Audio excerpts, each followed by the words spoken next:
मैं Monika Bhalla, department of Hindi, Maples academy Deoban. आज आपको पाठ 1 भाषा विचार पढ़ा रही हूँ। भाषा वह माध्यम है जिसके द्वारा मनुष्य अपने विचारों भावों का आदान प्रदान करता है, अर्थात विचारों का आदान प्रदान भाषा कहलाता है। भाषा सार्थक ध्वनियों के मेल से बनती है। भाषा में ध्वनियों के लिए प्रतीक या चिन्ह होते हैं। भाषा मन के भावों विचारों को दूसरों तक पहुंचाती है। प्रत्येक भाषा में शब्दों के अर्थ होते हैं, साथ ही उसमें वर्ण शब्द व वाक्य संरचना की व्यवस्था भी होती है। भाषा के 2 भेद हैं, मौखिक भाषा, लिखित भाषा। मौखिक भाषा बोलकर अपने भावों को अभिव्यक्त करना मौखिक भाषा कहलाती है।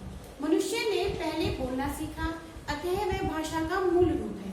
भाषा के इस रूप का प्रयोग अधिक होता है, जैसे वार्तालाप, काव्य पाठ, कहानी सुनना, भाषण, समाचार वाचन, वाद विवाद, नाटक, रेडियो आदि भाषा के मौखिक रूप हैं। लिखित भाषा अर्थात लिखकर अपने भावों को व्यक्त करना।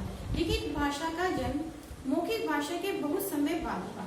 भाषा के 4 कौशल हैं, बोलना, सुनना, लिखना एवं पढ़ना।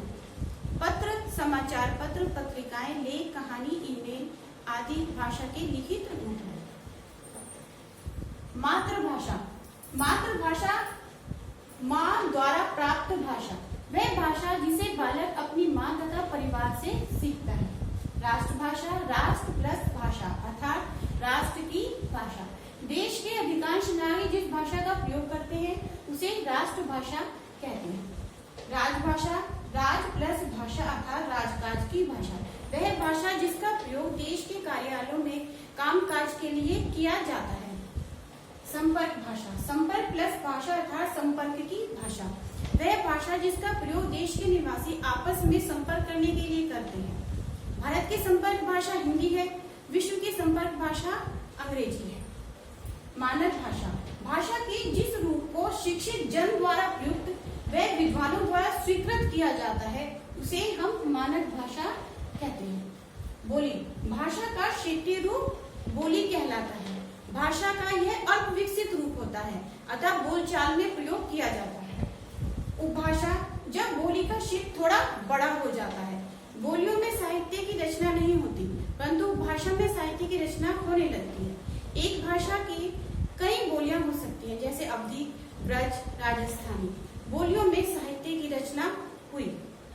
14 सितंबर 1949 को संविधान के अनुच्छेद 343 के अनुसार हिंदी को भारत की राजभाषा घोषित किया गया। इस कारण प्रतिवर्ष 14 सितंबर हिंदी दिवस के रूप में मनाया जाता है। धन्यवाद।